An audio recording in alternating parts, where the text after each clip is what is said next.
В основном саундтрек — это бэкграундные мелодии и песни канон. А бэкграундные мелодии выше среднего, но не более того. Правда, стиль мне очень нравится. Знаете, классические инструменты, ну и пару финтифлюшек.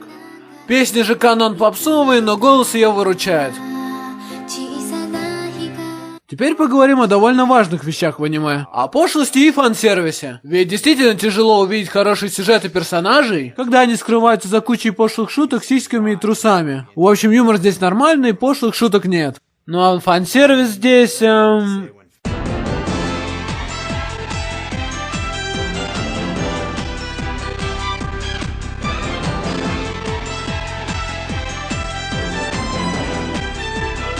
Есть, но его довольно мало. Эту нарезку я из всех 3 сезонов Авашек делал. Вообще за одну серию может только пару моментов таких проскочить, но не более того. Тем более большинство моментов из манги взято, так что анимешники даже ничего не прикрутили. Теперь, пожалуй, я расскажу о своем знакомстве с этой франшизой. В общем, смотрел я как-то зарубежные обзоры. Ну и как-то совершенно случайно наткнулся на обзор на это аниме. Ну и, конечно, обзорщик критиковал его и так, и эдак. То ему юмор слишком геймерским кажется, то ему не нравится, что героини исчезают после их арки, что довольно справедливо. И все же сама концепция аниме меня заинтриговала, поэтому я и посмотрел. Ну и результат вы увидите, я же сделал этот обзор, не так ли? И я должен сказать, что юмор здесь смешной, а героини возвращаются в 3-м сезоне, правда, когда я посмотрел, их было только 2. Теперь было. Ну а новое направление мне нравится вот почему. Если бы ничего не изменилось, то Кейма бы и дальше изгонял духов. Ну а так как их где-то 60 тысяч и ловятся они не особо активно, то с годами, я думаю, манга бы дошла до чего-нибудь примерно такого. Ей, игровой фестиваль!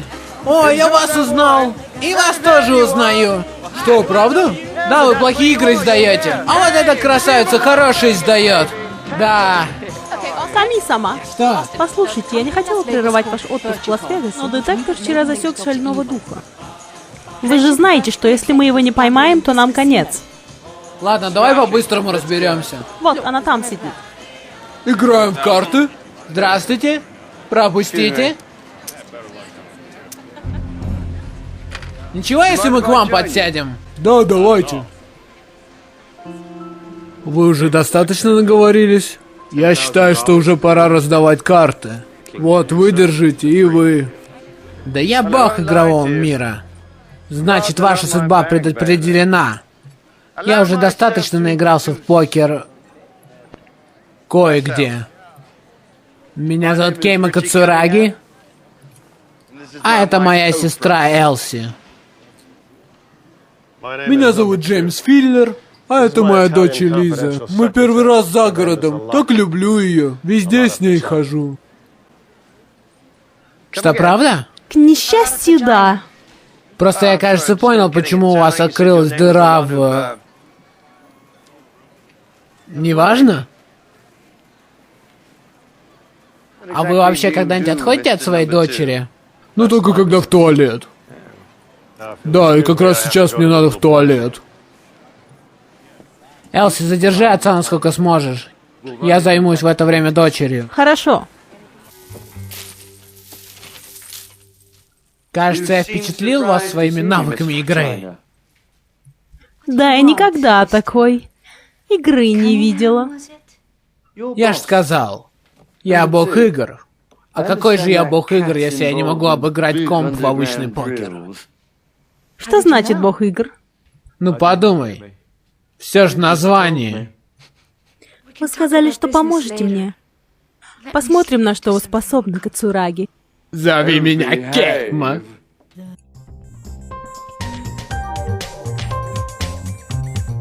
В этот момент Кейма понял, что пора переходить к следующей части его завоевания. Как вы так быстро управились, Ками-сама? Хочешь узнать как? Да. Я не только ее дыру в сердце заполнил. Как вы за 40 лет испортились, Ками-сама? А вот ты совсем не изменилась. Спасите, Камини сама. У меня сбежал ингредиент для супа, и я хотела его поймать банкой для поимки духов. Случайно попала туда сама. Выпустите меня, Камини сама. И тебе не стыдно, Элси? Опять напилась? Ну да. Прекращай с этим. Ками-сама, мне уже больше 340 лет. Что хочу, то и делаю.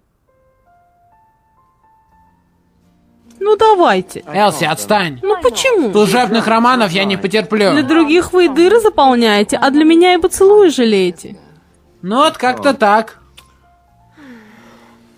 Что, у вас за 40 лет ко мне никакой симпатии не образовалось? Да дело даже не в этом. Просто мне надо делать свою работу. А я бы не мог ее успешно выполнять, если бы находился в серьезных отношениях. Хоть с кем-нибудь. А выполнять ее, похоже, я буду всю оставшуюся жизнь. Ну, под конец немного драматично получилось, но надеюсь, вы поняли. По-моему, на что-то такое намекалось в арке Чихиро. С новым направлением у Кейма наконец-то появился шанс освободиться от контракта. И хотя манга немножечко отошла от романтической комедии теперь, сюжет там очень хорошо развили, юмор даже очень доставляют. Да и Кейма не подкачал, он все так же задротист и умен. И все так же готов пожертвовать своими чувствами ради плана. Однако меня беспокоит вот что. Арка, которая идет сразу после арки богинь, до сих пор не закончилась. А так как на момент обзора вышло уже 255 глав, а начиналась эта арка со 190-й, и до сих пор непонятно, когда она закончится, то если так и дальше будут закручивать сюжет, то могут вообще дойти до какой-нибудь ахинеи, типа... Тураги Кеймы, к несчастью сообщаем, что новый ад снова нуждается в вашей помощи. Мы получили сведения, что винтажевцы или ортодоксы вернулись в прошлое, чтобы его исправить. Поэтому мы также должны вернуться в прошлое и сделать мир таким, каким ведаете лишь вы. Сюда уводите ваши координаты. Подождите-ка, скажите, откуда в этой гаремной манге взялись другие мужчины-персонажи помимо меня? И да, я знаю, что они и раньше были. Однако, они всегда были второстепенными персонажами. А вы играете важную роль в сюжете, так как... О, господи, запутался. Ну так это мангака решил взять и разорвать шаблоны. Надеюсь, вам понравилось. Точно. Ну тогда поехали. Надеюсь, у вас есть водительские права. В следующей серии вы увидите. Кейма случайно попал в клуб его поклонниц в прошлом. Поэтому, чтобы отбиться от них, ему придется показать его великолепные танцевальные движения. Однако зло не дремлет, и винтаж быстро находит Кейму и нападает на него. Выберется ли он живым? А также вы увидите новую напарницу Кеймы, новых врагов Кеймы, кунг-фу Кеймы, продвижение его в личных отношениях, а также лицо главного злодея. Все это и многое другое вы увидите в следующей серии «Одному лишь Богу ведомый мир». Но на самом деле меня пока эта закрученность не напрягает. Более того, этот сюжет я считаю логичным. Перемещение во времени это вообще атас. Так что последнее направление манги мне понравилось, и вам советую ее почитать. И не только потому, что аниме пропустило очень много глав, в которых рассказывается про завоевания, которые пропустили для арки богинь, но и для того, чтобы увидеть саму арку богинь в неужатом виде. Плюс меня терзают смутные сомнения по поводу создания 4-го сезона. Да и к тому же...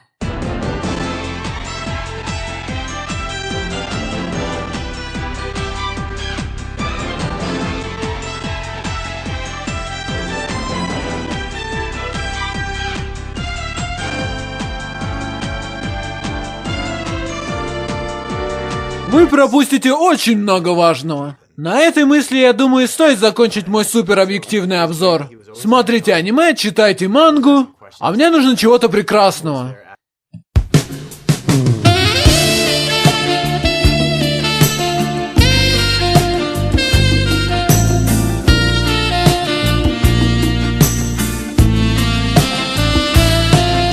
С вами был Халфаноним, до свидания. И все-таки жалко было бы, если бы вот это не перенесли в аниме.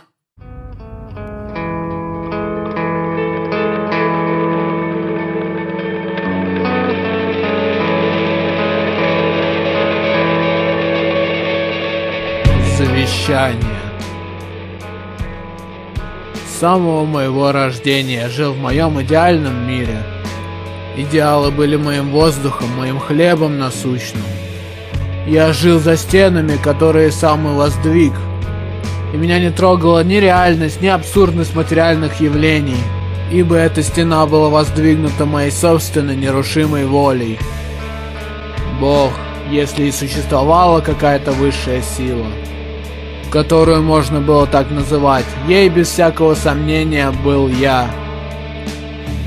Но в один прекрасный день я осознал, что превратился в испорченную девчонку, свихнувшуюся на эротике. Мои возлюбленные идеалы были повержены. И чем? Какими-то лишь желаниями плоти. Отчаяние. И теперь человек, который жил, лелея в сердце свои идеалы, умрет, осознавая этот позорный факт. Пожалуйста, не ищите меня. Я достаточно наигрался в приключенческие игры, в симуляторы. Человека, известного как бог-покоритель, больше не существует. А я исчезну с лица земли, как обычная девчонка. Прощай, прощай, прощай, мой рай. Бог мертв.